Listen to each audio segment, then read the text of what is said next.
Hello everybody, my name is Amalia Lee and today I will be reading you Dead Stars by Paz Marquez Benitez. Part 1. Through the open window, the air stepped outdoors passed into his room, quietly enveloping him, stealing into his very thought. Esperanza, Julia, the sorry mess he had made of life. The years to come, even now, beginning to weigh down. The crush, they lost concreteness, diffused into formless melancholy. The tranquil murmur of conversation issued from the brick-tiled azotea where Don Julian and Carmen were busy pottering away among the rose pots. Papa, and when will the long table be set? I don't know yet. Alfredo is not very specific, but I understand Esperanza wants it to be the next month. Carmen sighed impatiently. Why is why is he not a bit more decided? I wonder. He is over 30. Is he not? And he's still a bachelor. Esperanza must be tired waiting. She does not seem to be in much of a hurry either, Don Julian nasally commented, while his rose scissors busily snipped away. How can a woman be in a hurry when the man does not hurry her? Carmen returned, pinching of a warm with a careful, somewhat absent air. Papa, do you remember how much in love he was? In love? With whom? With Esperanza, of course. He had not had another love affair that I don't know of, she said with a good-natured contempt. What I mean is that at the beginning he was enthusiastic, flowers, serenades, notes, and things like that. Alfredo remembered that period with a wonder not unmixed with shame. That was less than 4 years ago. He could not understand those months of a great hunger that was not of the body nor yet of the mind. A craving that had seized on him one quiet night when the moon was abroad and under the dappled shadow of the trees in the plaza. Man, wood, maid. Was he being cheated by life? Life seemed to have missed it.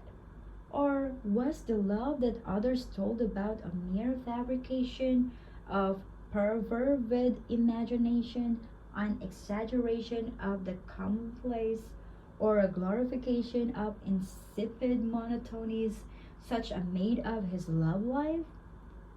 Was a love combination of circumstances, or sheer native capacity of soul?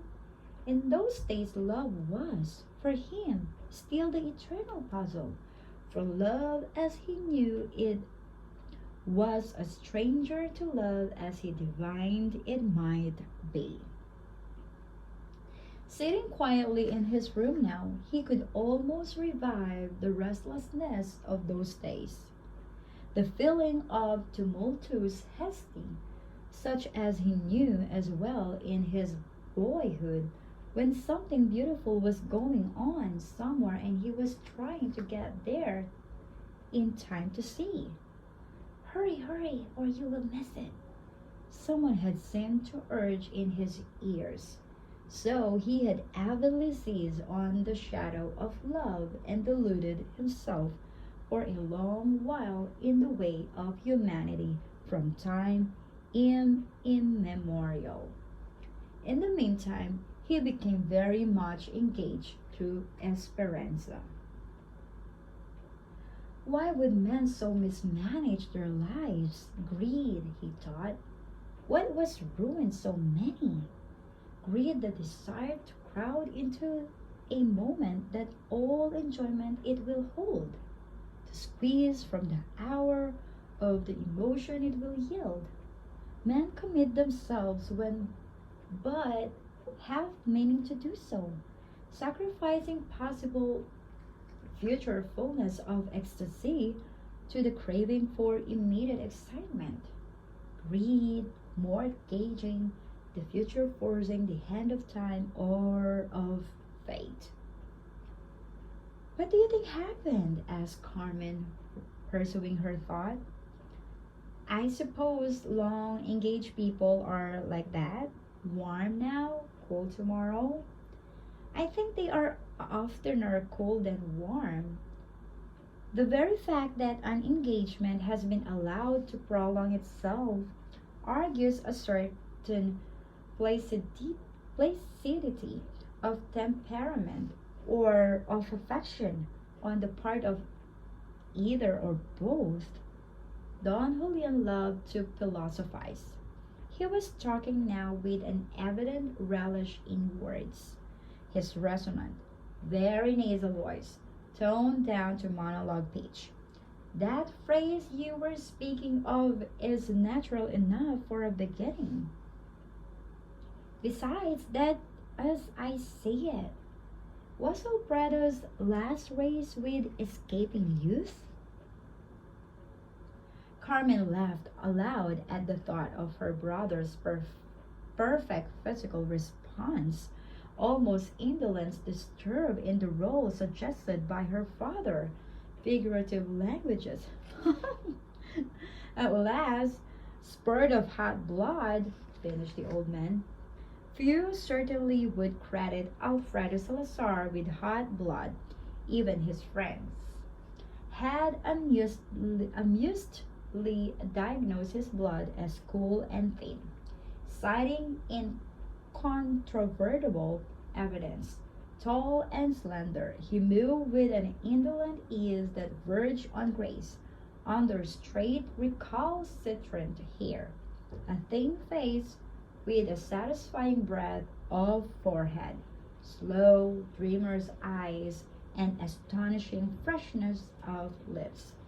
Indeed, Alfredo Salazar's appearance betokened little of exuberant masculinity. Rather, a poet with wayward humor, a fastidious artist with keen, clear brain. He rose and quietly went out of the house. He lingered a moment on the stone steps, then went down the path shaded by immature acacias through the little tarred gate which he left swinging back and forth, now opening, now closing. Now the gravel road bordered along the farther side by Madre Cacao hedge in tardy lavender bloom.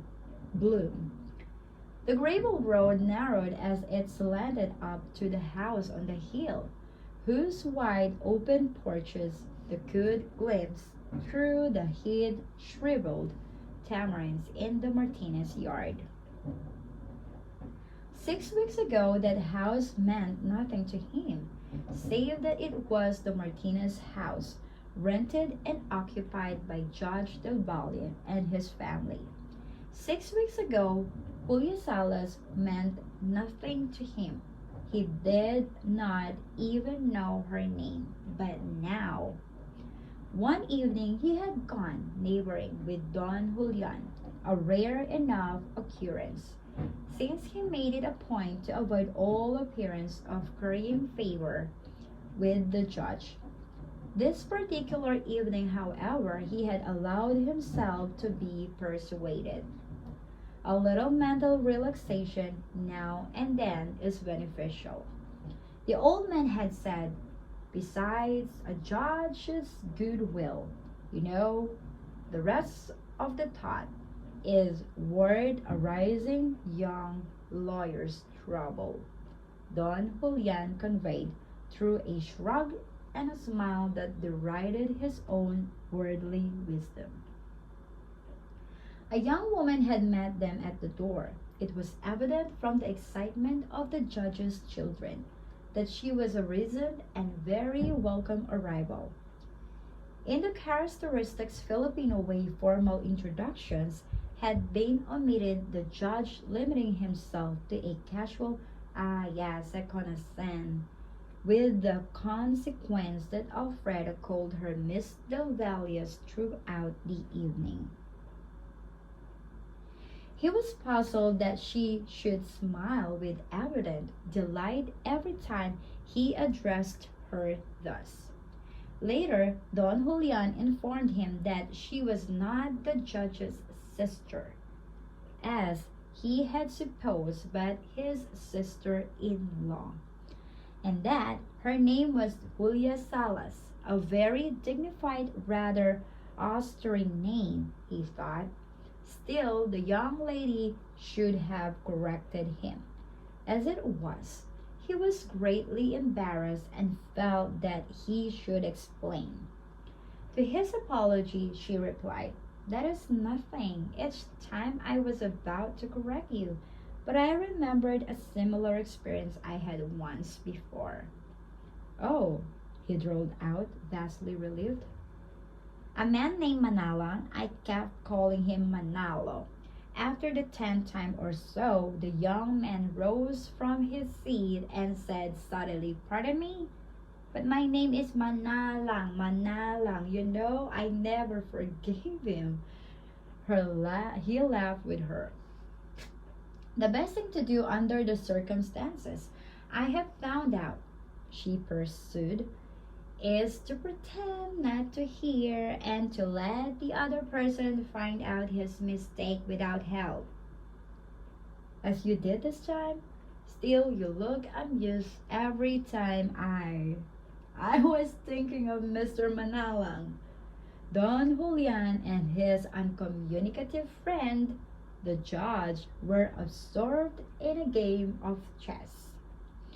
The young man had tried of playing appreciative spectator and desultory conversationalist, so he and Julia Salas had gone off to chat in the vine-covered porch. The lone piano in the neighborhood alternately tinkled and banged away as the players' moods altered. He listened and wondered irrelevantly if Miss Salas could sing, because she had such a charming speaking voice. He was mildly surprised to note from her appearance that she was unmistakably a sister of the judge's wife. True, although Doña Adela was of a different type altogether, she was a small and different. She was a small and plump, with wide brown eyes, clearly defined eyebrows, and delicately modeled hips. A pretty woman with the complexion of a baby and the expression of a likable cow. Julia was taller, not so obviously pretty, but she had the same eyebrows and lips, but she was much darker, of a smooth, rich brown with underlying tones of crimson, which heightened the impression she gave of abounding vitality. On Sunday mornings after Mass, father and son would go crunching up the gravel road to the house on the hill. The judge's wife invariably offered them beer, which Don Julian enjoyed and Alfredo did not. After a half hour or so, the chessboard would be brought out.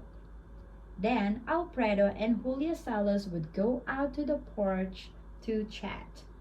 She sat in the low hammock, and he in a rocking chair, and the hours, warm, quiet March hours, sped by. He enjoyed talking with her, and it was evident that she liked his company. Yet what feeling there was between them was so undisturbed that it seemed a matter of course. Only when Esperanza chanced to ask him indirectly about those visits did some uneasiness creep into his thoughts of the girl next door. Esperanza had wanted to know if he went straight home after Mass. Alfredo suddenly realized that for several Sundays now he had not waited for Esperanza to come out of the church as he had been wont to do. He had been eager to go neighboring. He answered that he went home to work, and because he was not habitually untruthful, added, "Sometimes I go with Papa to Judge Del Valle." She dropped the topic. Esperanza was not prone to indulge in unprovoked jealousies. She was a believer in the regenerative virtue of institutions, in their power of regulate feeling as well as conduct. If a man were married, why, of course, he loved his wife. If he were engaged, he could not possibly love another woman. The half-light told him what he had not admitted openly to himself, that he was giving Julia Salas something which he was not free to give. He realized that yet something that would not be denied beckoned imperiously, and he followed on. It was so easy to forget up there, away from the prying eyes of the world. So easy and so poignantly sweet, the beloved woman is standing close to her, the shadows around enfolding. Up here, I find something. He and Julia Salas stood looking out into the quiet night, sensing unwanted intensity left, woman-like, asking amusement. "Oh, youth is a spirit. Are you old?" And heart's desire. Was he becoming a poet, or is there a poet lurking in the heart of every man? Down here he had continued, his voice somewhat indistinct. The road is too broad, too trodden by feet, too barren of mystery. Down there, beyond the ancient tamarinds, lay the road upturned to the stars in the darkness. The fireflies glimmered, while an errand breeze strayed in front somewhere, bringing elusive faraway sounds as of voices in a dream. "Mystery," she answered lightly. "That is so brief. Not in some. Quickly, not in you. You have known me away a few weeks. So the mystery. I could study you all my life and still not find it. So long. I should like to." Those 6 weeks were now so swift, swimming in the memory, yet they had been so deep in the living, so charged with compelling power and sweetness, because neither the past nor the future had relevance or meaning. He lived only the present day by day. He lived it intensely with such a willful shutting out of fact as astounded him in his calmer moments. Just before Halloween, Don Julian invited the judge and his family to spend Sunday afternoon at Tanda, where he had a coconut plantation and house on the beach. Carmen also came with her 4 energetic children. She and Doña Adela spent most of the time indoors, directing the preparation of the merienda and discussing the likable absurdities of their husbands. How Carmen's Vicente was so absorbed in his farms that he would not even take off to come to accompany her on this visit to her father. How Doña Adela's Dionisio was the most absent-minded of men, sometimes going out without his collar or with unmatched socks. After the merienda, Don Julian uh, sauntered off with the judge to show him what a thriving young coconut looked like. Plenty of leaves, glows, sets, rich green, while the green children, convoyed by Julia Salas, found an ending entertainment. In the rippling sand left by the ebbing tide, they were far down, walking at the edge of the water, indistinctly outlined against the gray of the outcurving beach. Alfredo left his perch on the bamboo ladder of the house and followed. Here were her footsteps, narrow, arch. He laughed at himself for his black canvas footwear, which he removed forthwith and tossed high up on dry sand. When he came up, she flushed and smiled with frank pleasure. I hope you are enjoying this, he said with a questioning inflection. Very much. It looks like home to me, except that we do not have such a lovely beach. There was a breeze from the water. It blew hair away from her forehead and whipped the tucked up skirt around her straight, slender figure. In the picture was something of eager freedom as of wings poisoned in flight. The girl had graced distinction. Her face was not notably pretty, yet she had a tantalizing charm, all the more compelling because it was an inner quality. An achievement of the spirit, the lure was there, of naturalness, of an alert vitality of mind and body, of a thoughtful, sunny temper, and of a piquant fervorousness which is sauce to charm. The afternoon has seemed very short, hasn't it? Then this, I think, is the last time we can visit. The last? Why? So you will be too busy, perhaps. He noted an evasive quality in the answer. Do I seem especially industrious to you? If you are, you never looked it. Not perspiring or breath, less as a busy man ought to be, but always unhurried, too unhurried and calm. She smiled to herself. I wish that were true, he said after a meditative pause. She waited. Man